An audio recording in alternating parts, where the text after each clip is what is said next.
देवाय। ओम नमो भगवते भगवते वासुदेवाय। वासुदेवाय। ओम नमो भगवते वासुदेवाय। ओम ओम नमो नमो भगवते भगवते वासुदेवाय। वासुदेवाय।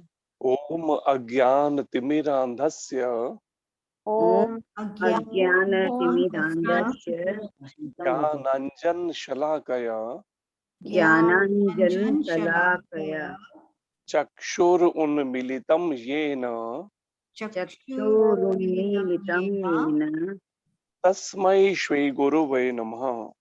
तस्मै श्री गुरुवे नमः। श्रीचैतन्यमनोभीष्टं श्री चैतन्य मनोभीष्टं स्थापितं येन भूतले स्थापितं येन भूतले स्वयं रूप कदामयं स्वयं रूपदामयं ददाति स्वपदान्तिकम्। ददाति स्वपदान्तिकम्। इसका अनुवाद आप में से कोई पढ़िए।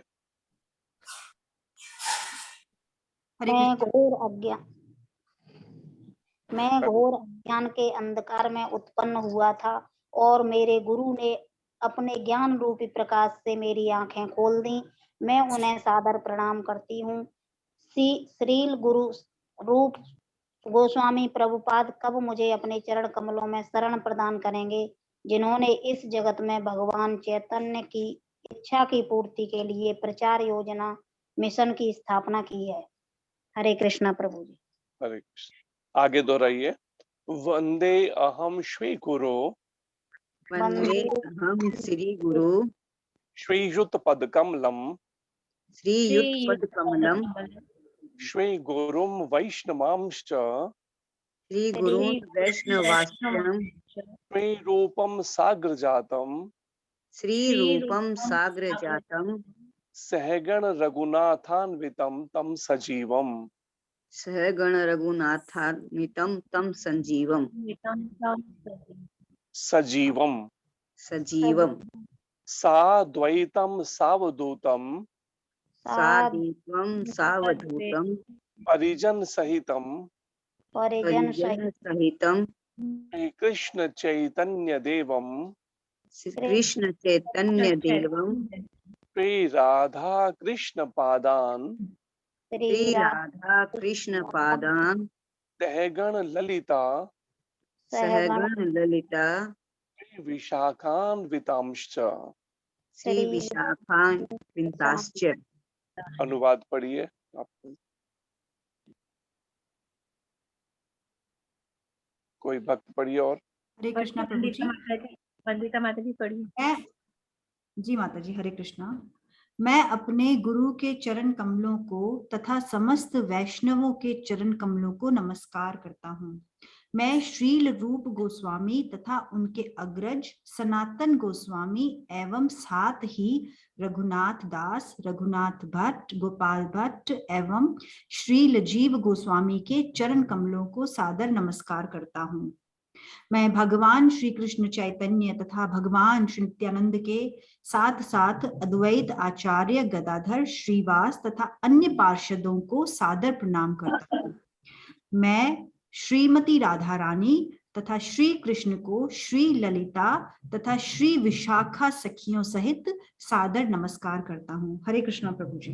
हे कृष्ण करुणा सिंधु हे कृष्ण करुणा सिंधु दीन बंधु जगतपते दीन बंधु जगतपते गोपेश गोपिका कांत गोपेश गोपिका कांत श्री राधा कांत नमोस्तुते। श्री राधा कांत नमोस्तुते। अनुवाद दोहराइए, पढ़िए। हरे कृष्णा प्रभु जी। हरे हे कृष्ण। कृष्ण, आप दुखियों के सखा तथा सृष्टि के उद्गम है। आप गोपियों के स्वामी तथा राधा रानी के प्रेमी हैं। मैं आपको सादर प्रणाम करता हूँ। तप्त कांचन गौरांगी तप्त कांचन गौरांगी श्री राधे वृंदावनेश्वरी श्री राधे वृंदावनेश्वरी वृषभानुसुते देवी विश्वभानुसुते देवी प्रणमामि हरिप्रिये। प्रणमामि हरिप्रिय। अनुवाद पढ़िए। पढ़िए ज्योति माता जी। जी माता जी। मैं उन राधा रानी को प्रणाम करता हूँ जिनकी शारीरिक कांति पिघले सोने के सदृश है, जो वृंदावन की महारानी है। आप राजा वृषभानु की पुत्री हैं और भगवान कृष्ण को अत्यंत प्रिय हैं। हरे कृष्ण। वांछाय कल्पतरुभ्याश्च वाक्षां कल्पतरुभ्यश्च कृपा सिन्धुभय एव च कृपा सिन्धुभ्य एव च पतितानां पावनेभ्यो पतितानां पावनेभ्यो वैष्णवेभ्यो नमो नमः। वैष्णवेभ्यो नमो नमः। अनुवाद पढ़िए। जी, जो भी पढ़ना चाहे वो अनम्यूट करे अपने आप को, और कोई भी पढ़ना चाहता है तो पढ़िए सुनीता माता जी। हरे कृष्ण माता जी, प्रभु जी। हरे कृष्ण। मैं भगवान के समस्त वैष्णव भक्तों को सादर नमस्कार करता हूँ। वह कल्प वृक्ष के समान सबों की इच्छाएं पूर्ण करने में समर्थ है तथा पतित जीव आत्माओं के प्रति अत्यंत दयालु है। हरे कृष्ण। श्री कृष्ण चैतन्य श्री कृष्ण चैतन्य प्रभु नित्यानंद प्रभु नित्यानंद श्री अद्वैत गदाधर श्री अद्वैत गदाधर श्रीवासादि श्रीवासादि गौर भक्त वृंद। गौर भक्त वृंद। बड़ी अनुवाद। पढ़िए रचना हरे माता जी। कृष्णा। पढ़िए। हरे कृष्णा प्रभु जी। हरे कृष्ण। मैं श्री कृष्ण चैतन्य प्रभु नित्यानंद श्री अद्वैत गदाधर श्रीवास आदि समस्त भक्तों को सादर प्रणाम करता हूँ। पीछे दोहराइए सभी। हरे कृष्ण हरे कृष्ण हरे कृष्ण हरे कृष्ण कृष्ण कृष्ण हरे हरे कृष्ण कृष्ण हरे हरे हरे राम हरे राम हरे हरे राम राम राम हरे हरे। राम राम हरे हरे। भगवान श्री कृष्ण की वाणी भगवद गीता की जय। श्री कृष्ण चंद्र भगवान की जय। अर्जुन जी महाराज की जय। जय दुर्लभ प्रभुपाद महाराज की जय। श्री गुरु महाराज की जय। अनंत कोटि वैष्णव वृंद की जय। निताई गौर प्रेमानंदे। हरि हरि बोल। हरि हरि बोल। तो श्रीमद् भगवद गीता यथारूप का ये 3rd चैप्टर है, 3रा अध्याय, और अध्याय का शीर्षक है कर्म योग और श्लोक संख्या है 3। सभी प्रयास कीजिए पीछे दोहराने का। 3रे अध्याय का 3रा श्लोक। श्री भगवान उवाच। श्री भगवान वाच। श्री भगवान ने कहा। श्री भगवान ने कहा। लोके संसार में अस्मिन इस द्विविधा दो प्रकार की निष्ठा श्रद्धा पुरा पहले प्रोक्ता की गई मया मेरे द्वारा अनग हे निष्पाप ज्ञान योग के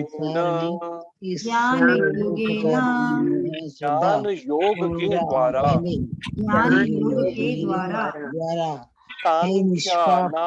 ज्ञान योग के द्वारा ज्ञानियों का कर्म योगेन भक्ति योग के द्वारा योगी नाम भक्तों का प्रयास कीजिए दोहराने का। श्री भगवान उवाच श्री भगवान भगवानुवाच लोके अस्मिन् द्विविधा निष्ठा लोके अस्मिन् द्विविधा निष्ठा पुरा प्रोक्ता मया नघ पुरा प्रोक्ता प्रोक्ता मया नघ ज्ञान योगेन सांख्यानाम् ज्ञान योगेन सांख्यानां कर्म योगेन योगिनाम्। कर्म भगवान उवाच श्री भगवान वाच लोके अस्मिन् विविधा निष्ठा लोकेस्मिन् विविधा निष्ठा पुरा प्रोक्ता मया नघ पुरा प्रोक्ता ज्ञान योगेन सांख्यानाम् ज्ञान संख्यानां कर्म योगेन योगिनाम्। कर्म योगेन योगिनां। पढ़िए आप में से कोई भक्त। हरे कृष्णा प्रभु जी। हरे कृष्ण जी। श्री भगवान उवाच लोके अस्मिन् द्विविधा निष्ठा पुरा प्रोक्ता मया नघ ज्ञान योगेन सांख्यान कर्म योगेन योगिनाम। हरे कृष्णा प्रभु जी। हरे कृष्ण जी। हरे कृष्णा प्रभु जी। हरे कृष्ण जी। श्री भगवानुवाच लोके अस्मिन् द्विविधा निष्ठा पुरा प्रोक्ता मया नघ ज्ञान योगेन सांख्यानां कर्म योगेन योगिनां। हरे कृष्ण। हरे कृष्ण। हरे कृष्णा प्रभु जी। हरे कृष्ण जी। लोकेस्मिन् भगवानुवाच लोके अस्मिन् द्विविधा निष्ठा पुरा प्रोक्ता मया नघ ज्ञान योगेन सांख्यानां कर्म योगेन योगिनाम्। हरे कृष्ण प्रभु जी। श्री हरे भगवान कृष्ण। वाच श्री भगवान वाच लोके अस्मिन् द्विधा निष्ठा पुरा प्रोक्ता मया नघ ज्ञान योगेन सांख्यानां कर्म योगेन योगिनाम्। हरे कृष्ण प्रभु। हरे कृष्ण। हरे कृष्णा प्रभु जी। हरे कृष्ण जी। श्री भगवान वाच लोके अस्मिन् द्विविधा निष्ठा पुरा प्रोक्ता मया नघ ज्ञान योगेन सांख्यानां कर्म योगेन योगिनाम्। हरे कृष्ण। हरे कृष्ण। हरे कृष्ण। जी सुनीता माता जी पढ़िए आप। श्री भगवानुवाच लोके अस्मिन् द्विविधा निष्ठा पुरा प्रोक्ता मया नघ ज्ञान योगेन सांख्यानां कर्म योगेन योगिनां। हरे कृष्ण प्रभु। ठीक। हरे कृष्ण। हरे चंद्रकांता माता जी पढ़िए।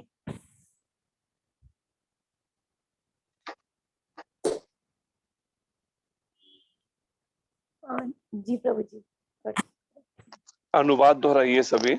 श्री भगवान ने कहा श्री ने भगवान कहा ने कहा हे निष्पाप अर्जुन हे निष्पाप अर्जुन मैं पहले ही बता चुका हूँ कि मैं ये बता चुका हूँ कि आत्म साक्षात्कार का आत्म साक्षात्कार का प्रयत्न करने वाले दो प्रकार के पुरुष होते हैं। कुछ इसे ज्ञान योग द्वारा समझने का प्रयत्न करते हैं तो कुछ भक्तिमय सेवा के द्वारा। तात्पर्य अर्चनीय वंदनीय प्रातः स्मरणीय जय दुशील प्रभुपाद महाराज की जय। श्री गुरु महाराज की जय। तात्पर्य पढ़िए आप में से कोई भक्त। जी सुनीता माता जी पढ़िए आप।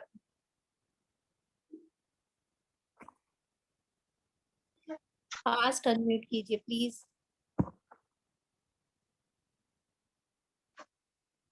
पढ़िए ज्योति माता जी। जी पिताजी। द्वितीय अध्याय के 39वें श्लोक में भगवान ने 2 प्रकार की पद्धतियों का उल्लेख किया है, सांख्य योग तथा कर्म योग या बुद्धि योग। इस श्लोक में इनकी और अधिक स्पष्ट विवेचना की गई है। सांख्य योग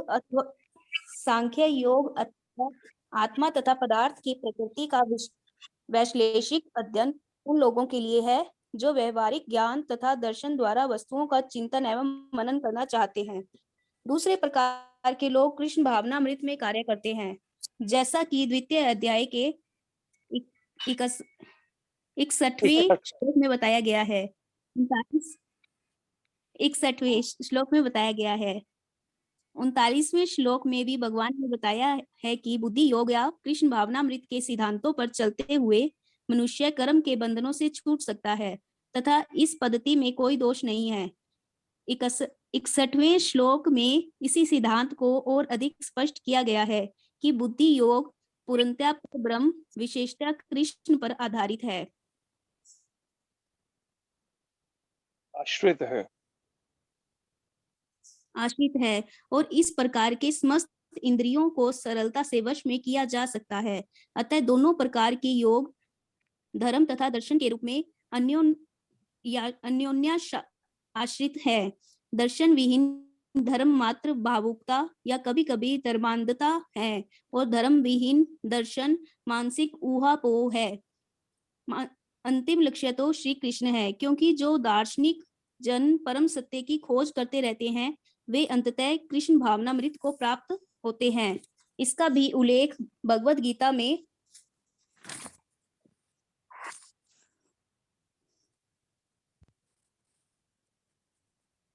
मिलता है, पढ़िए।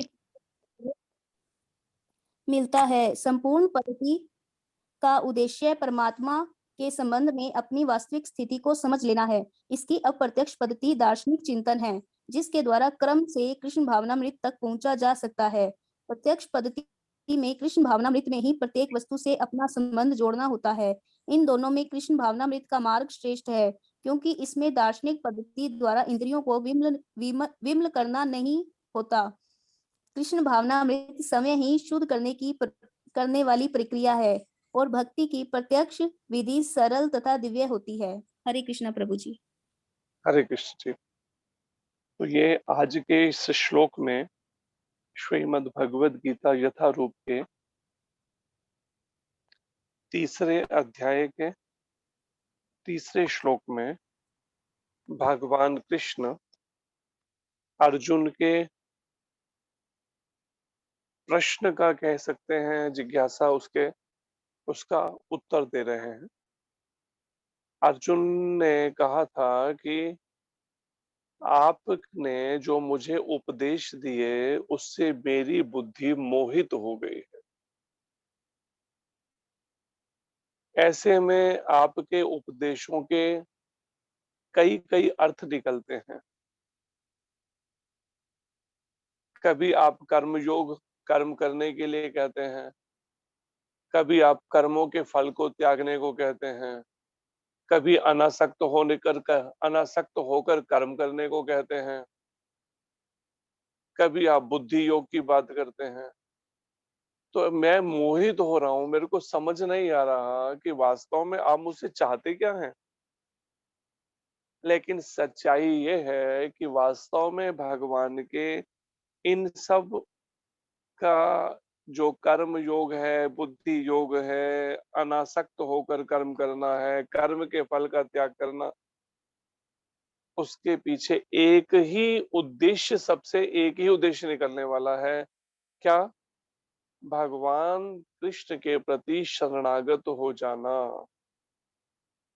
लेकिन अर्जुन खुद कंफ्यूज है, तो अर्जुन समझ नहीं पा रहा।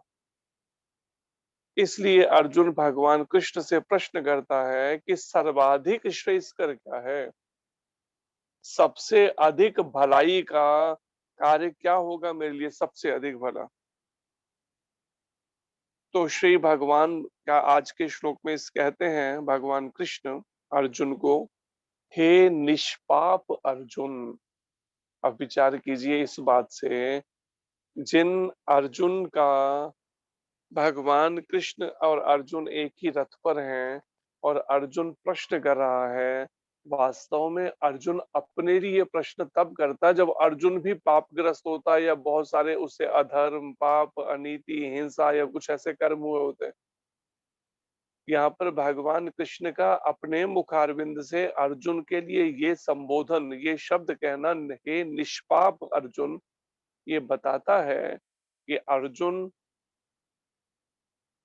भगवान के ही कोई नित्य संगी है, तभी वो इस भौतिक जगत में आकर दूषित नहीं हुआ। सामान्यतः इस भौतिक जगत का ये एक स्वभाव है, इस संसार में जो भी जन्म लेगा कहीं ना कहीं, जिसे कहते हैं ना, एक कहावत बनी है, कोयले की दलाली में हाथ काले कह लीजिए, या आप कोयले की खान में जाएं और कहें मेरे कपड़ों पे कहीं कालक नहीं लगनी चाहिए, ऐसा संभव हो नहीं पाएगा सन। ठीक ऐसे ही अर्जुन इस भौतिक जगत में आया है, लेकिन फिर भी निष्पाप है, कोई पाप नहीं हुआ। सोचिए ऐसी आत्माएं जिन्होंने अपने को इस संसार में आने के बाद भी दूषित होने से बचा लिया, ऐसी आत्माओं की अगर कृपा मिल जाए, ऐसे शुद्ध भक्तों की शरण मिल जाए, उसके लिए भगवत प्राप्ति करना फिर कठिन नहीं है। जैसे ऐसा हमने सुना है, पढ़ा तो नहीं कहीं पे, लेकिन सुना है हमने कि एक बार जैसे संत जब भाव में या मूड में होते हैं तो अपने मनोभाव बता देते हैं, बोल देते हैं मन के जरिए। तो प्रभुपाद जी एक बार अपने कुछ शिष्यों के साथ बैठे हुए थे, तो क्या कहते हैं, अपने शिष्यों के बीच में, कहीं विदेश में थे, कहते हैं मैं जब भगवान के धाम में था ना, तो मुझे भगवान कृष्ण ने कहा कि जाओ संसार में जाकर प्रचार करो। मैंने साफ मना कर दिया, मैं तो आपके पास ही रहूंगा, मुझे नहीं जाना। तो भगवान कृष्ण ने कहा नहीं तुम जाओ, मैं सब इंतजाम कर दूंगा। तो तब प्रभुपाद जी आए। ऐसे ही प्रभुपाद जी ने एक बार गुरु महाराज के लिए शब्द कहे, this soul is pure since birth, ये जन्म से शुद्ध आत्मा है। ये शब्द मायापुर में कहे थे अपने कुछ शिष्यों को, कुछ ऐसे विषय पे कुछ बात हो रही थी, तो तब प्रभुपाद जी ने महाराज जी के लिए। और महाराज जी की 32 साल पहले ब्रह्मा जी के जो बेटे भृगु ऋषि हैं, उनके द्वारा एक ग्रंथ लिखा गया है जिसका नाम है भृगु संहिता। उसमें भी कुछ ऐसे ही शब्द निकले थे। महाराज जी के केवल टाइम ऑफ बर्थ और डेट ऑफ बर्थ जानने पर कि ये आत्मा द्वापर युग में भगवान कृष्ण की सखा रही है, इसके बाद ये भगवान के धाम में चली गई, फिर भगवान श्री कृष्ण की आज्ञा से हरे कृष्ण धाम के प्रचार के लिए इस धरती पर अवतरित हुई है। इस आत्मा का दोबारा कोई जन्म नहीं है और इसके बाद इसने नित्य रास मंडल में प्रवेश करना है। तो वो कॉपी बना कर देते हैं, वो लगभग 32 साल पुरानी वो कॉपी महाराज के रूम में आज भी है रखी हुई, जो वहां से उन्होंने लिख कर दी थी, उन्हीं भृगु ऋषि जी के जो वंशज उस समय में थे। तो यहाँ ये बात विचार करनी चाहिए कि अगर किसी परिस्थिति वश मान लिया जाए कि हमसे कुछ पाप कर्म हो गए, लेकिन कम से कम इतना तो जरूर गुरु महाराज कैसे कर सकते हैं कि अब रिपीट ना करें। या जिसे चैतन्य महाप्रभु कहते हैं, पापी तापी या तो चील हरि नाम उद्धारी लो। कोई कितना पापी दुराचारी क्यों ना रहा हो, लेकिन अब मन बना ले, अब दोबारा बचे हुए जीवन में मैं वो सब पाप कर्म या अपराध या वो गलतियां रिपीट नहीं करूंगा। और हरि नाम करना, हरे कृष्ण कृष्ण कृष्ण हरे हरे, हरे राम राम राम हरे हरे। इस हरे कृष्ण महामंत्र का निरंतर जप कीर्तन करना शुरू कर दे, निरंतर। तो महाप्रभु कहते हैं हरि नाम उद्धारी लो, उसका उद्धार जो है ये हरि नाम कर देगा, ये भगवान का नाम, ये महामंत्र कर देगा उसका उद्धार। ऐसी शक्ति है इस महामंत्र के अंदर। तो वो भगवत नाम की शरण ले ले और फिर दोबारा रिपीट नहीं करे उन गलतियों को, उन अपराधों को, उन पाप कर्मों को जो उससे जानकर या फिर अनजाने में हो गए हैं। जैसे एक पंक्ति भी हम बचपन में एक शरीर से जो परिवार के लोग वो भजन गाया करते थे, उसमें पंक्ति थी, मैली चादर ओढ़ के कैसे द्वार तिहारे आऊं, कि मतलब मैली चादर ओढ़ के, अर्थात मैंने इस शरीर रूपी चादर को जो आपने दी थी मेरे को, मैंने क्या किया, इस संसार में आके इसको मैला कर लिया। कई तरह से काम, क्रोध, मोह, लोभ, अहंकार, ईर्ष्या, द्वेष से मैंने इसको मैला कर लिया। ए मेरे पावन परमेश्वर, मन ही मन शर्मा हूँ, कि मेरे को अब शर्म आ रही है आपके सामने आने में, कि जो मेरे से कर्म हो गए उसके कारण से मुझे अब शर्म आ रही है। तो इस बात का हम विचार करके देखें कि अर्जुन जो है, अर्जुन भी आए भगवान कृष्ण की आज्ञा से इस संसार में। हम तो चलो अपने पाप कर्मों के कारण से और अपनी इच्छाओं के कारण से, जो प्रभुपाद जी बता रहे हैं श्रीमद् भागवतम में, इस संसार में जन्म लिया। लेकिन अर्जुन ने पाप कर्मों के कारण से या अपनी इच्छाओं के कारण से जन्म नहीं लिया। ये अंतर है अर्जुन में और हमारे में। भगवान कृष्ण में और हमारे में अंतर तो बहुत दूर की बात है। अर्जुन का ही अंतर केवल पहले समझे हम, कि अर्जुन और हमारा अंतर क्या है। और फिर भगवान कृष्ण कहते हैं, मैं पहले ही बता चुका हूं कि आत्म साक्षात्कार का प्रयत्न करने वाले दो प्रकार के पुरुष होते हैं। यहाँ पर क्या किया है भगवान कृष्ण जो बता रहे हैं, तो ज्ञानी और योगी को एक ही कैटेगरी में इकट्ठा रख लिया है, और दूसरे के अंदर भक्ति, जो भक्त हैं उनको रखा है। ज्ञान मार्गी कह लीजिए, ज्ञान योगी, या फिर योग करने वाले जो है वो दोनों। ज्ञान और योग वैसे भी शब्द में है, ज्ञान योग के अंदर ज्ञानी और योगी दोनों को इकट्ठा रखा। तो दो प्रकार के पुरुष होते हैं, भगवान कृष्ण अर्जुन को ये बता रहे हैं। जो आत्मा का साक्षात्कार, आत्मा का दर्शन करने के लिए, आत्मा का अनुभव करने का प्रयत्न करते हैं। कुछ इसे ज्ञान योग द्वारा समझने का प्रयत्न करते हैं, तो कुछ भक्तिमय सेवा के द्वारा, कुछ ज्ञान योग के द्वारा और कुछ भक्तिमय सेवा के द्वारा। तो प्रभुपाद जी यहाँ तात्पर्य में इससे समझा रहे हैं कि पिछले दूसरे अध्याय के अंदर इसका वर्णन आज भगवान ने किया है दो प्रकार की पद्धतियों का, एक सांख्य योग तथा कर्म योग या बुद्धि योग। उसको एक ही अर्थ लिया गया है, चाहे आप कर्म योग कह लीजिए, चाहे उसे बुद्धि योग कह लीजिए, या फिर आप उसे कृष्ण भावना अमृत कह लीजिए।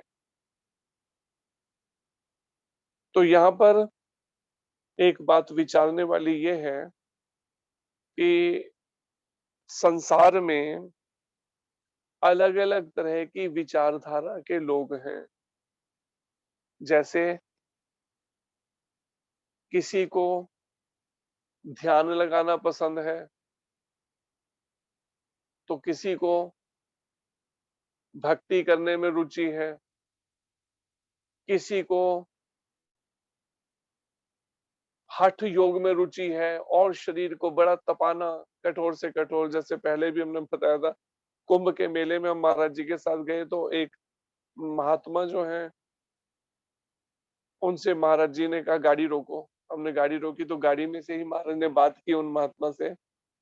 वो एक टांग पे खड़े हुए थे, तो महाराज ने पूछा आप कहाँ से हैं, उनका आपका शरीर, तो उन्होंने बताया गुजरात से हूं मैं।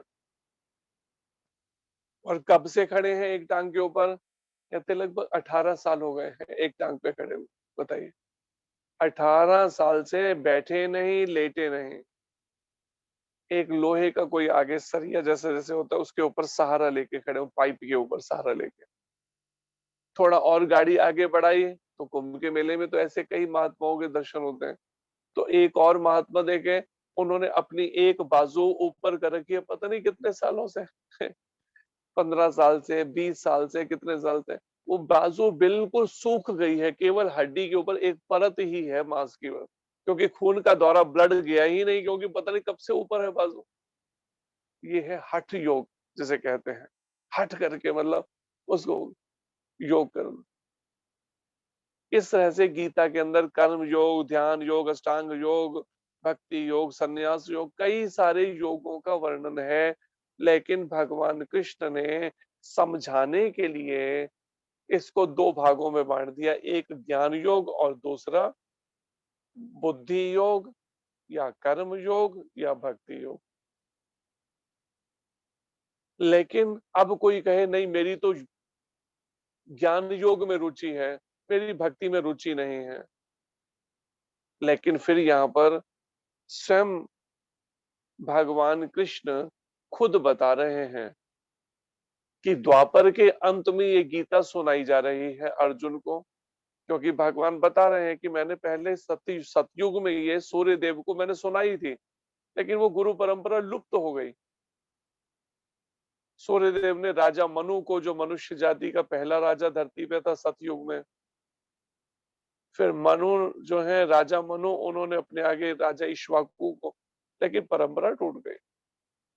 तो अर्जुन को सुना रहे द्वापर के अंत में, मतलब अब द्वापर युग जब खत्म होने वाले, तो स्वाभाविक बात ये समझी जा सकती है कि ये कलयुग के लोगों के लिए सुनाई जा रही है, कलयुग के जीवों का मार्गदर्शन के लिए, क्योंकि द्वापर तो खत्म होने जा रहा है, एंड होने। भगवान कृष्ण उस युद्ध के बाद कुरुक्षेत्र के जैसे ही धाम में गए हैं, कलयुग उसी समय कलयुग ने प्रवेश कर लिया धरती पर। तो ये बात बताती है कि कलयुग के जीवों के लिए मार्गदर्शन दिया गया मुख्य रूप से भगवान कृष्ण ने। भले माध्यम अर्जुन को बनाया, क्योंकि अर्जुन को इसकी मुख्य आवश्यकता नहीं थी, लेकिन वो इस तरह का रोल प्ले कर रहा है, इस तरह का व्यवहार या आचरण कर रहा है जैसे वो अज्ञानी हो या वो मोह में पड़ा हो। लेकिन यहाँ पर जब भगवान कृष्ण के शब्द है हे निष्पाप अर्जुन, ये बात बताती है कि वास्तव में अर्जुन खाली एक, जैसे फिल्म के अंदर कोई हीरो एक्ट करता है, लेकिन रियल में वैसा नहीं होता। फिल्म में दिखाते हैं एक्सीडेंट हो गया, लेकिन वास्तव में उसका एक्सीडेंट नहीं हुआ होता है। तो ऐसी स्थिति के अंदर भगवान कृष्ण 18वें अध्याय के 55वें श्लोक में कहते हैं, जब अब गीता का ये दिव्य उपदेश जो है अब इसके पूर्णाहुति होने जा रही है, तो भगवान क्या कहते हैं अर्जुन को, भक्त्या माम अभिजानाति, केवल भक्त ही मुझे जान सकता है। यावन जस चास्मी तत्वतः, तत्व से वास्तव में मैं जैसा हूं एज इट इज, वैसा का वैसा। केवल भक्त, भक्त्या माम, यही वहां नहीं कहा ज्ञानी योगी या कोई भी कर्म, केवल भक्त। भक्त्या माम अभिजानाति, 18वां अध्याय 55वां श्लोक पढ़िए उसको। जब पूरी गीता का अब सार रूप में आखिरी अध्याय के अंदर, और वो भी आखिरी श्लोक में जा रहे हैं, श्लोकों में, और ततो माम तत्व तो ज्ञातवा विष्टे तदनंतरम, और जो मेरे को तत्व से जान लेता है वो मेरे पास लौट आता है, मेरे धाम में, गोलोक वृंदावन धाम में। तो यहाँ इस बात को समझना जरूरी है कि वास्तव में अगर मान लिया जाए मेरी अभी भक्ति में रुचि नहीं है, तो मुझे रुचि जगानी पड़ेगी।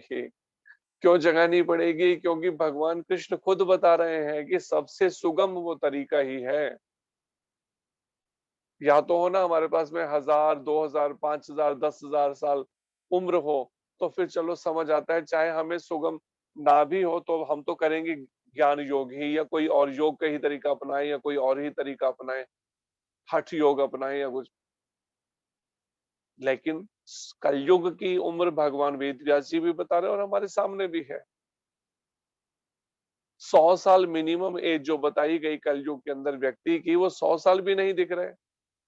आप देख रहे हैं कब कब कौन कौन जा रहा है यहाँ से है। अभी 2 दिन पहले हमारे पास फोन आया सूरत से, उन्होंने बताया कि हमारे कजन जो है अमेरिका के अंदर 6 फुट के बिल्कुल हट्टे कट्टे, सेहत का बड़ा ध्यान रखते थे,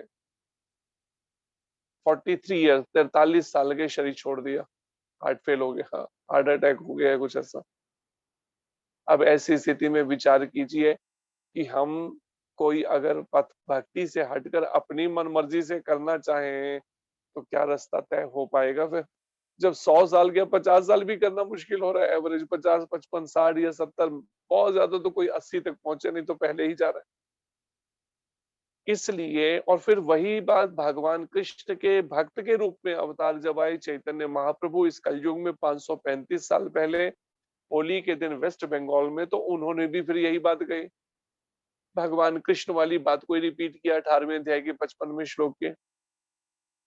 उन्होंने भी भक्ति योग ही बताया, राधा रानी का भाव लेके कैसे भावमय भक्ति की जाए, यही महाप्रभु खुद बता रहे हैं। हरे कृष्ण मंत्र का कीर्तन करते हुए भावुक होकर नृत्य कर रहे हैं, ये भक्ति पथ है। भावुक होकर नृत्य, ये योग मार्ग नहीं है, ना ही ज्ञान योग है, ना ही हठ योग है, ना कोई और नियमों का, कुछ नियमों का जो 4 नियम है उनका पालन करते हुए हरे कृष्ण मंत्र का जप कीर्तन निरंतर करना, बस करना निरंतर, कीर्तनिया सदा हरि। तो ये बात को हमें शास्त्र से समझना चाहिए कि जो आज के इस श्लोक में भी वर्णन है कि जो सबसे सुगम इस कलयुग में है वो यही तरीका है, जैसे रामचरितमानस में भी ये बात कही है तुलसीदास जी ने, भाए कुभाए अनख आलस हो, नाम जपत मंगल दिसि दसहु। आप चाहे भाव से जपते हैं, चाहे कुभाव बुरे भाव से जप रहे हैं, अभी भाव मतलब भाव नहीं आ रहा है हृदय के अंदर, फिर भी मन मार के जप करना पड़ रहा है। अनख आलस हो, चाहे आलस में बिस्तर पे ही पड़े हुए हैं, मन ही नहीं कर रहा बिस्तर से उठने का, तो आलस में ही कर रहे हैं। नाम जपत मंगल दिसि दसहु, 10 दिशाओं में मंगल होगा नाम जप करने से। ये संत भी कह रहे हैं इस बात को। तो इस बात को विचार करते हुए जब आप शरीर जो है साथ ही नहीं दे रहे हैं, थोड़ी भी देर अगर कमर सीधी करके बैठना पड़े है तो वहीं पर ही शरीर जवाब देने लगता है। तो इसलिए इसको समझना होगा, विचार करना चाहिए हमें कि भगवान कृष्ण पहले, फिर चैतन्य महाप्रभु, फिर प्रभुपाद जी उसी को प्रचार, और फिर उसी को ही संत महात्मा भी यही बात कह रहे हैं, और भगवान वेद व्यास जी भी ये बात कह रहे हैं, कलौ तद हरि कीर्तनात्। कलयुग का तरीका है भगवान हरि, भगवान कृष्ण के नामों का कीर्तन। ये भगवान वेद व्यास जी भी कह रहे हैं। ये सब प्रमाण इसलिए दिए जा रहे हैं, कई बार मन में संशय आ सकता है किसी के, हम तो दूसरा कोई और मार्ग अपनाएंगे, योग का मार्ग, फलाना मार्ग, हठ योग कोई और। लेकिन देखिए ये प्रमाण बता रहे हैं कि कलयुग के ऐसे जीवों के लिए, पतित जीवों के लिए तो यही तरीका है सबसे सुगम। जो अल्पायु है, मंद बुद्धि है, जिसका वर्णन श्रीमद् भागवत के पहले स्कंद के श्लोक में है, मंद भाग्य है। आगे प्रभुपाद जी कहते हैं सांख्य योग का मतलब क्या है, आत्मा तथा पदार्थ की प्रकृति का वैश्लेषिक अध्ययन जो है उसको सांख्य योग कहा गया है। वैश्लेषिक मतलब बड़े विस्तार पूर्वक इसको समझना या इसका अध्ययन करना, किसका, आत्मा के बारे में, आत्मा के स्वभाव के बारे में, और पदार्थ किसे कहा गया है, जिससे ये सारा भौतिक जगत जो है, भौतिक जगत बना है, जिन 24 तत्वों से, उन 24 तत्वों उसके बारे में यहाँ पर वर्णन, उसी को सांख्य योग करके भगवान कपिल ने इसका वर्णन किया है। और भगवान कपिल कहते हैं मैंने ही पहले नहीं किया, मेरे से पहले भी ऋषि मुनियों ने इसको किया था, लेकिन फिर दोबारा मैं उसी को ही एक लंबा बीच में समय आ गया गैप, तो दोबारा से फिर कपिल भगवान ने फिर वही सांख्य योग को बताया। तो कैसे ये प्रकृति कई लोगों की होती है ना सोचने का तरीका, कई है जो कहते हैं हमारी तो बुद्धि इतनी काम नहीं करती इन बातों को समझने के लिए इतनी डीप, तो उनको सिंपल तरीके से हरे कृष्ण महामंत्र का जप कीर्तन करना और भगवान कृष्ण की निष्काम सेवा करने में लगना चाहिए प्रमाणिक गुरु के मार्गदर्शन में।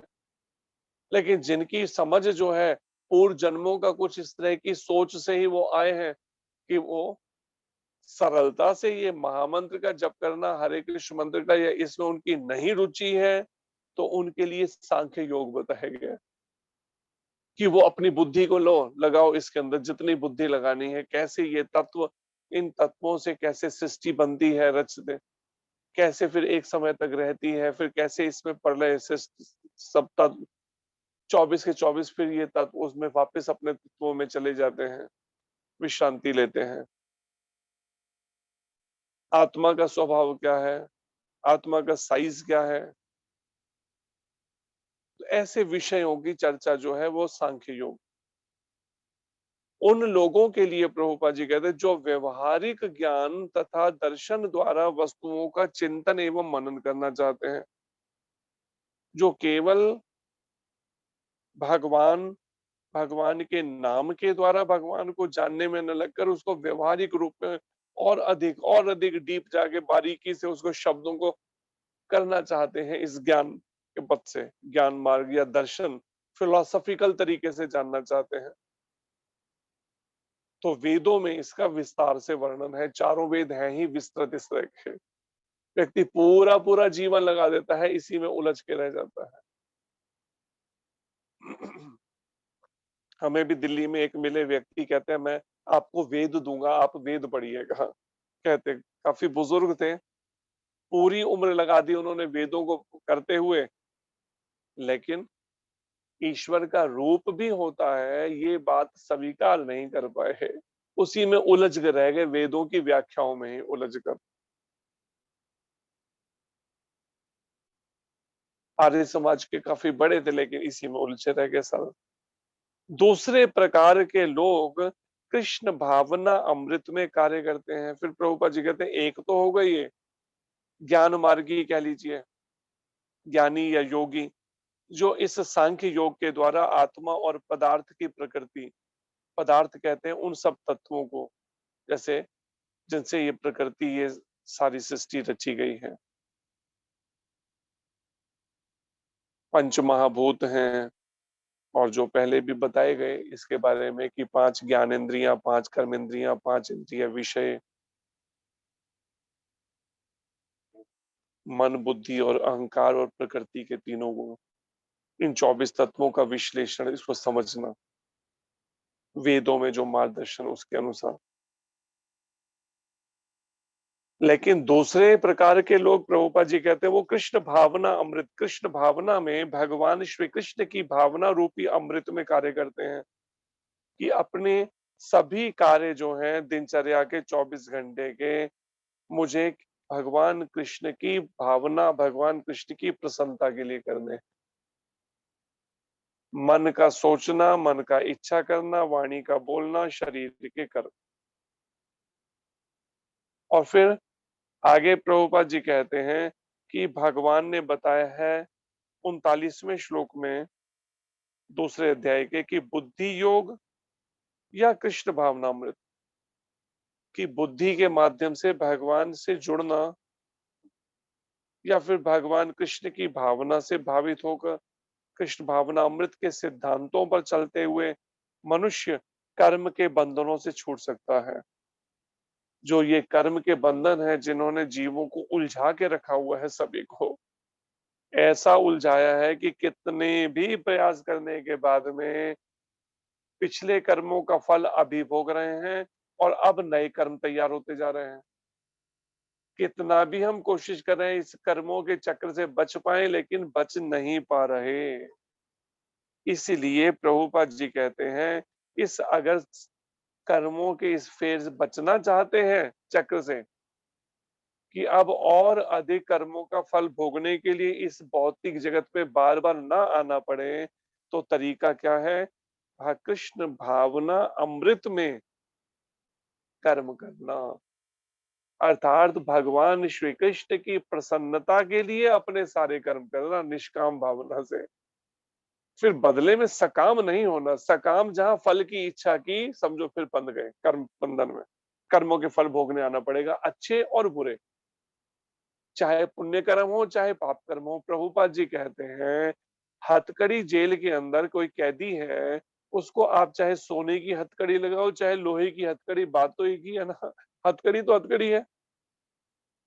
तो जो पुण्य कर्म है वो है सोने की हथकड़ी और पाप कर्म है लोहे की हथकड़ी। दोनों बांधेंगे। भगवान को पाने के लिए ना पुण्य कर्म चाहिए और पाप कर्म तो चाहिए ही नहीं। तो फिर जब पुण्य कर्म भी नहीं चाहिए तो फिर कौन से कर्म चाहिए? कृष्ण भावना भावित कर्म चाहिए। केवल भगवान कृष्ण की प्रसन्नता के लिए निष्काम भावना से किए जाने वाले कर्म जो हैं, इस तरह के कर्म चाहिए। और उसी के मार्गदर्शन के लिए, उसी के लिए ही हमें प्रामाणिक गुरु की शरण में जाना होता है। भगवान कृष्ण से जो चल रही गुरु शिष्य परंपरा है, गुरु परंपरा, उस परंपरा के अंदर जो प्रतिनिधि है भगवान कृष्ण का, उसकी शरण में इसीलिए जाना होता है। यही समझने और सीखने के लिए कि अब मुझसे कम से कम अब 24 घंटे के अंदर और कोई कर्म का नया खेल या बखेड़ा खड़ा ना हो जाए सर पे, कि जिसको फिर भोगने के लिए फिर दोबारा आना पड़े बार बार। इसलिए प्रभुपाद जी कहते हैं कि कृष्ण भावना अमृत के सिद्धांतों पर अगर कोई चले तो परिणाम मनुष्य कर्म के बंधनों से छूट सकता है। ये कृष्ण भावना अमृत के सिद्धांत क्या है? भगवान श्री कृष्ण की भावना रूपी अमृत के सिद्धांत। सबसे मुख्य तो सरलता ये सिद्धांत है कि सारे कार्य कृष्ण के लिए करना। सभी कृष्ण मनसा वाचा कर्मणा, सभी केवल कृष्ण के लिए, अपना निजी स्वार्थ नहीं, कोई भी फल की इच्छा नहीं। और प्रभुपाद जी ने भी इस संस्था के भी कुछ सिद्धांत रखे। कृष्ण भावना अमृत संघ जो ये बनाया तो उसके भी 4 सिद्धांत रखे। उनमें क्या रखा? एक, बुक्स आर द बेसिस। हमारा जो बेस है, आधार है, वो हमारे ये दिव्य ग्रंथ हैं, श्रीमद् भगवत गीता और श्रीमद् भागवतम, जो प्रभुपाद जी ने प्रामाणिक गुरु के रूप में इसको हमें दिया है, अनुवाद इसका। ये हमारे बेस आधार है, हम इस आधार पर ही भक्ति कर रहे हैं। इससे हटकर मनमर्जी की साधना भक्ति हम नहीं करना चाहते हैं। Books are the basis. फिर दूसरा प्रभुपाद जी ने बताया, प्रीचिंग इज द एसेंस। प्रचार ही सार है, सार रूप है प्रचार। ये नहीं कि हाँ मैंने अपना बस बैठ के बिस्तर के अंदर खुद अपना नाम जब कमरे में या कुटिया में बना के कर लिया, वो नहीं। प्रचार ही सार है, सार रूप है। जो मुझे आचरण मैंने सीखा परंपरा से, मुझे आगे दूसरों में उसका प्रचार करना है।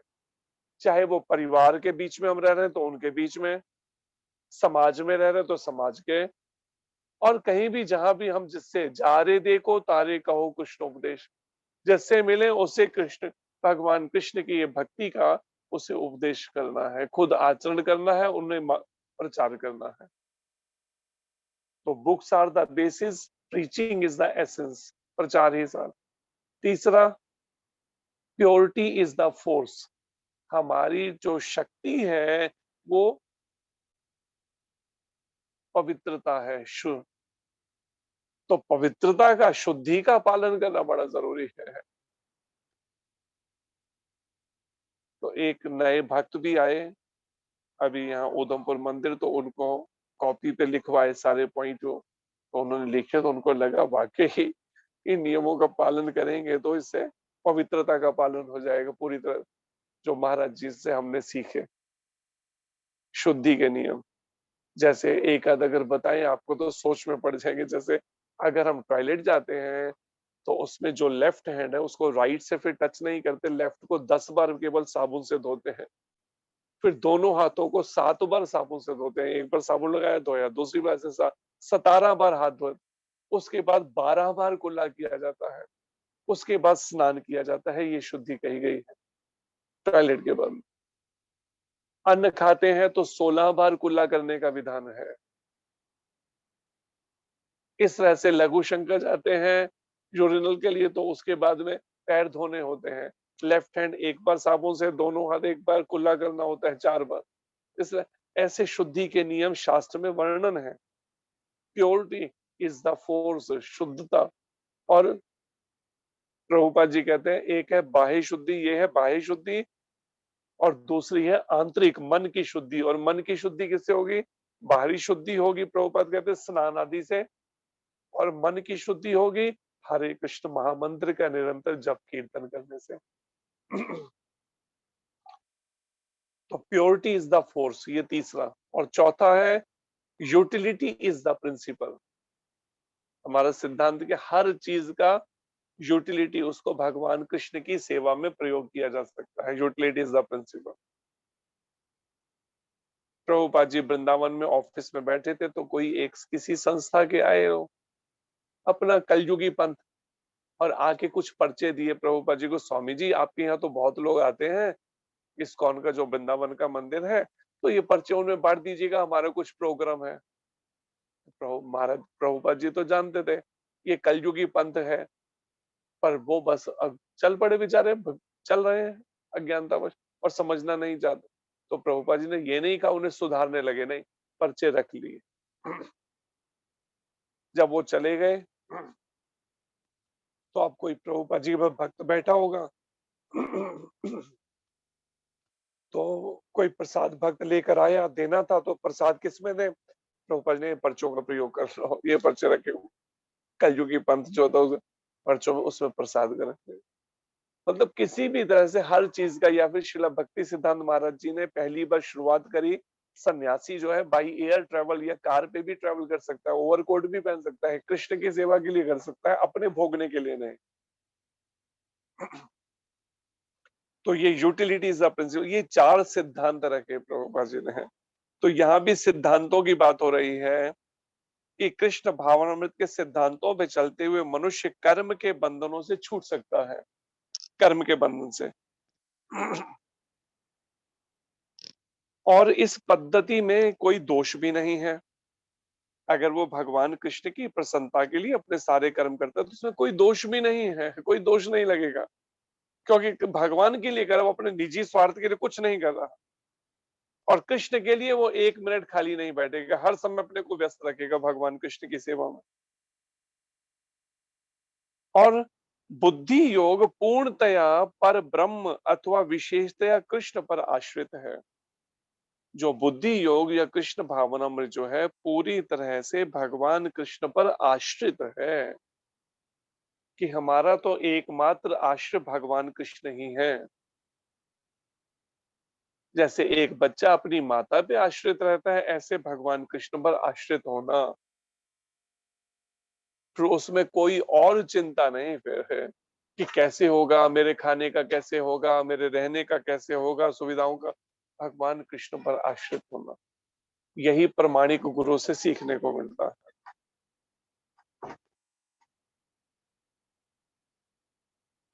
और इस प्रकार से समस्त इंद्रियों को सरलता से वश में किया जा सकता है। प्रभुपाद जी कहते हैं अगर कोई भगवान कृष्ण पर आश्रित हो जाए, अपने सारे कर्म भगवान कृष्ण की प्रसन्नता के लिए अगर करने लगे ना, तो सरलता से इंद्रियां भी वश में हो जाएंगी। क्यों?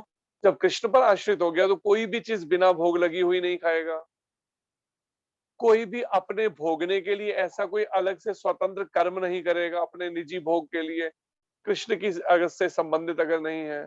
गंदी फिल्में देखने सिनेमा हॉलों में नहीं जाएगा, होटल्स में नहीं जाएगा ऐसे खाने के लिए अपवित्र बना हुआ है दूसरे ऐसे लोगों का, मांसाहारी लोगों का, या ऐसे लोगों के बीच में मांसाहार, मदिरापान, अंडे, इन सब बुराइयों से बच जाएगा। तो एक तरह से वो समस्त इंद्रियों को सरलता से वश में फिर कर सकता है। और इतना जब वो पक्का हो जाता है जब इसमें, तो उसका मन फिर इन भोगों की तरफ आकर्षित नहीं होता है। चाहे कितना भी कैसे ये भौतिकतावादी लोगों के लिए आकर्षण हो, लेकिन उस भक्त के लिए, साधक के लिए कोई आकर्षण नहीं है। वो सब सड़क पे बिकती हुई चीजों को खाने का या कोई इस तरह का। अतः दोनों प्रकार के योग धर्म तथा दर्शन के रूप में अन्योन्याश्रित हैं, एक दूसरे, अन्योन्याश्रित का मतलब एक दूसरे पर आश्रित हैं दोनों, योग धर्म और दर्शन भी, चाहे वो सांख्य योग हो चाहे वो भक्ति योग हो, एक दूसरे में, क्योंकि भक्ति योग में भी कहीं ना कहीं कुछ ना कुछ तपस्या तो है ही। जैसे प्रभुपाद जी कहते हैं, जैसे ऋषि मुनि पहले हिमालय पर जाकर गुफाओं में तपस्याएं करते थे, इस कलयुग की तपस्या क्या है, 12 महीने भक्त जो है या साधक ब्रह्म मुहूर्त में 4 बजे से पहले उठकर स्नान करके भगवान की आरती पूजा नाम जप करने से घबराता नहीं है, ये भी तो तपस्या है। तो इस तरह से दोनों एक दूसरे पर कहीं ना कहीं आश्रित हैं। दर्शन विहीन धर्म मात्र भावुकता या कभी कभी धर्मांधता है।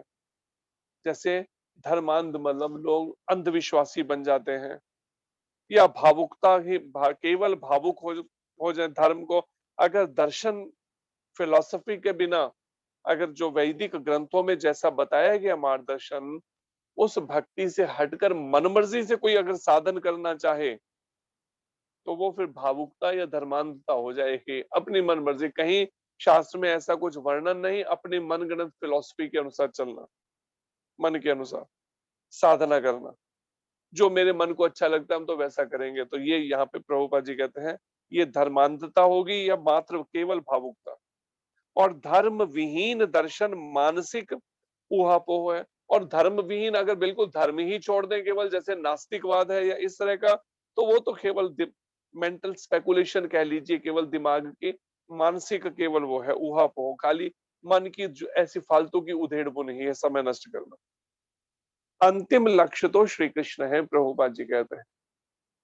चाहे हम किसी भी पथ से चलें, किसी भी मार्ग से चलें, किसी भी योग पथ को अपनाएं, किसी भी पथ, लेकिन अंत तो भगवान श्री कृष्ण ही है लक्ष्य सभी का। क्योंकि जो दार्शनिक जन, जो ज्ञान मार्गी हैं या योगी हैं, दार्शनिक जन परम सत्य की खोज करते रहते हैं, वे अंततः कृष्ण भावना अमृत को प्राप्त होते हैं। तो वजह अंत में कृष्ण भावना अमृत को ही वो प्राप्त होते हैं, अंत में जाकर भगवान कृष्ण को ही जानने में लगते हैं। और इसका प्रमाण है भगवान शंकर के अवतार शंकराचार्य जी, जो लगभग 1700 साल पहले हुए।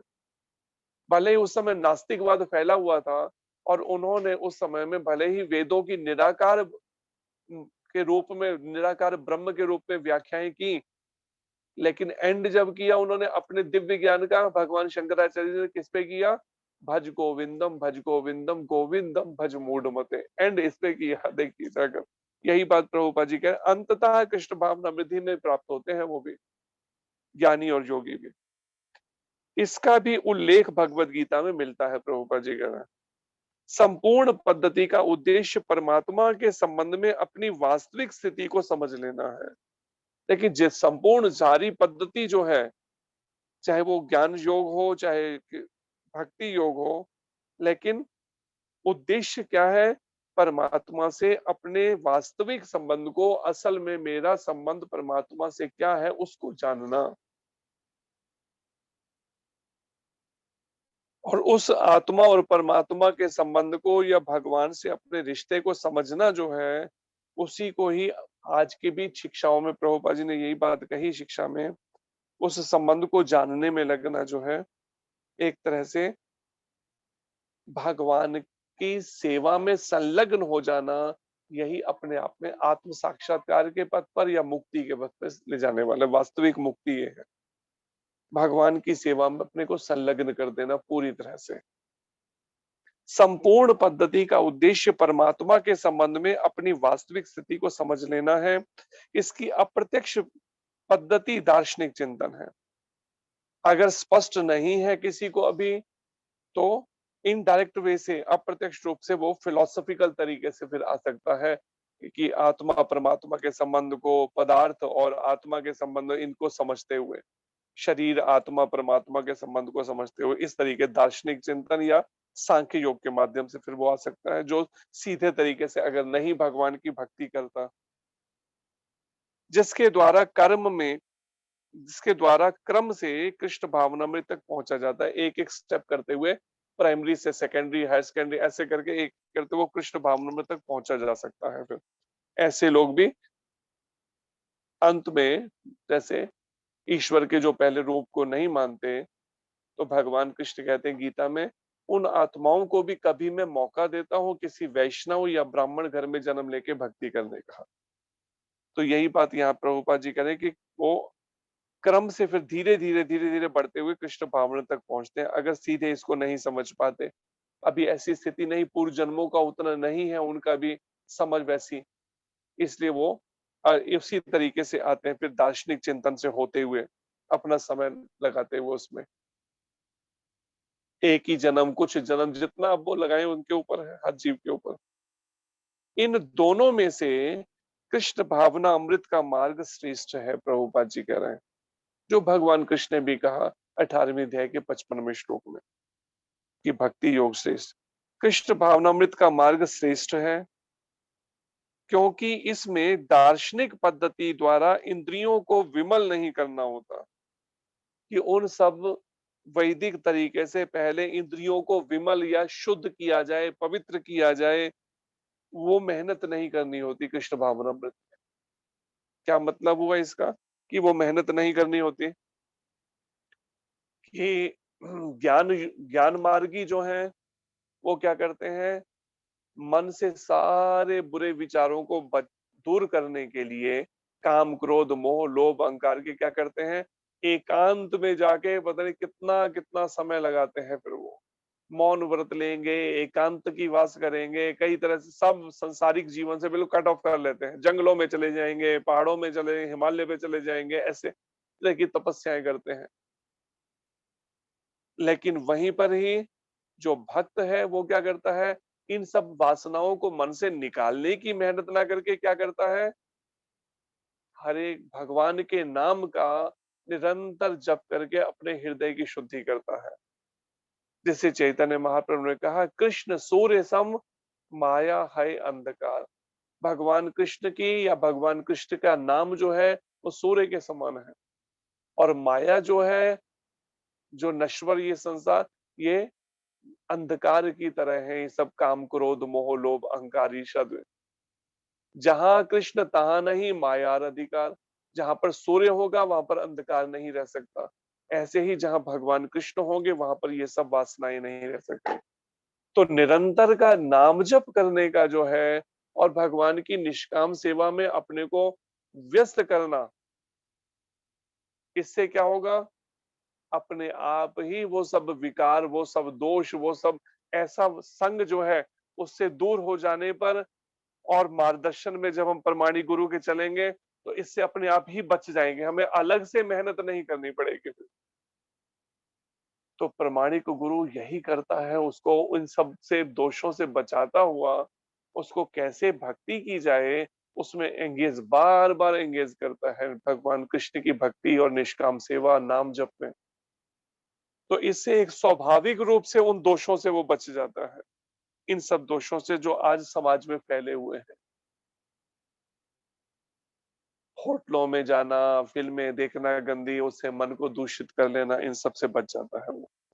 तो अलग से उसे विमल मन को शुद्ध, इंद्रियों को शुद्ध करने की मेहनत फिर नहीं करनी पड़ती है उसे, कि वो इस तरह से पहाड़ों में जाए या हिमालय पे जाए या गुफाओं में जाके इस तरह की उसे मेहनत।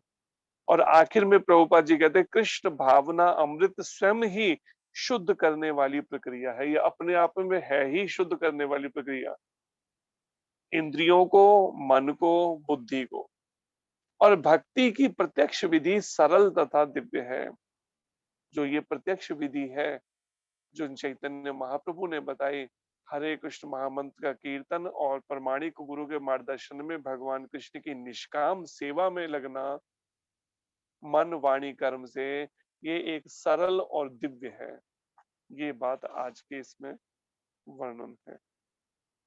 तो इसलिए सभी को ये अभ्यास, ये कोशिश करनी चाहिए, जो पहले ही आयु बहुत थोड़ी है, तो इसमें हम बचा हुआ जीवन का समय कम से कम अब लगाएं इसको, मन, वाणी और कर्म को केवल भगवान कृष्ण की सेवा में।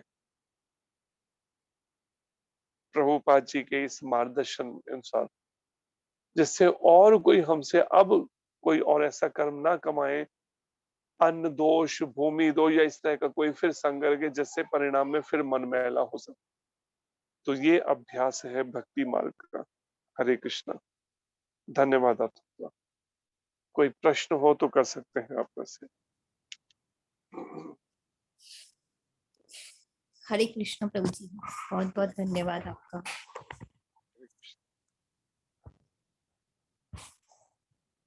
किसी का कोई प्रश्न है तो वो ले सकता है।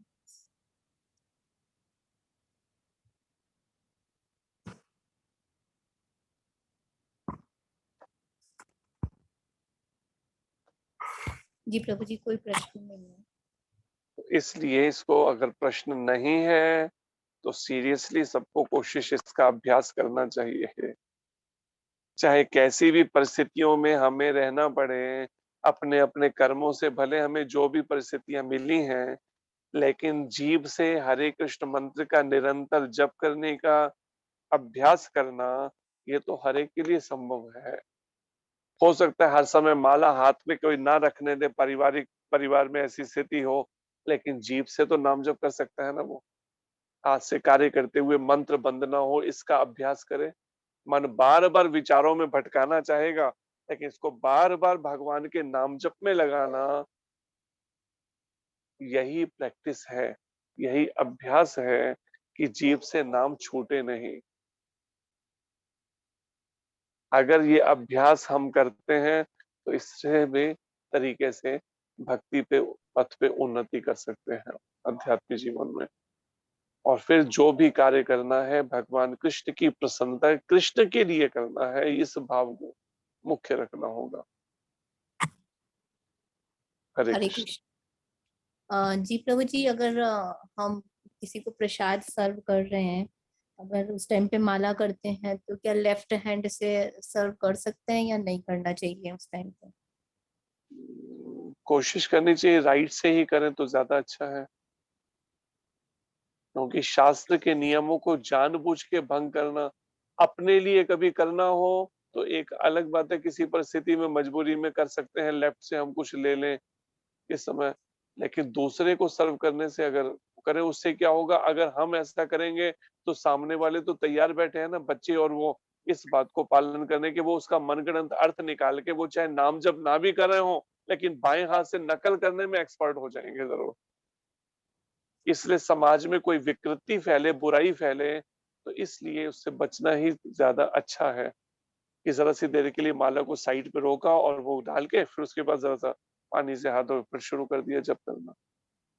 क्योंकि समाज में क्या है, जो देखते हैं हमें वो एकदम, महाराज कहते हैं कि ये मत सोचो कि तुम अकेले, तुम्हारे ऊपर कई लोगों की नजर है तुम्हारे आचरण के ऊपर। जैसा तुम आचरण करोगे वही समाज शिक्षा लेगा, इसलिए इस बात का विचार करना चाहिए। हरे कृष्ण। हरे कृष्ण प्रभु जी, धन्यवाद आपका। हरे कृष्णा प्रभु जी। हरे कृष्ण जी।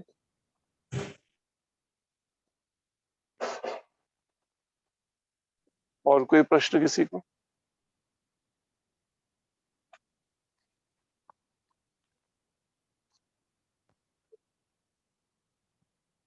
कोई प्रश्न? ठीक है, इसकी प्रैक्टिस कीजिए फिर।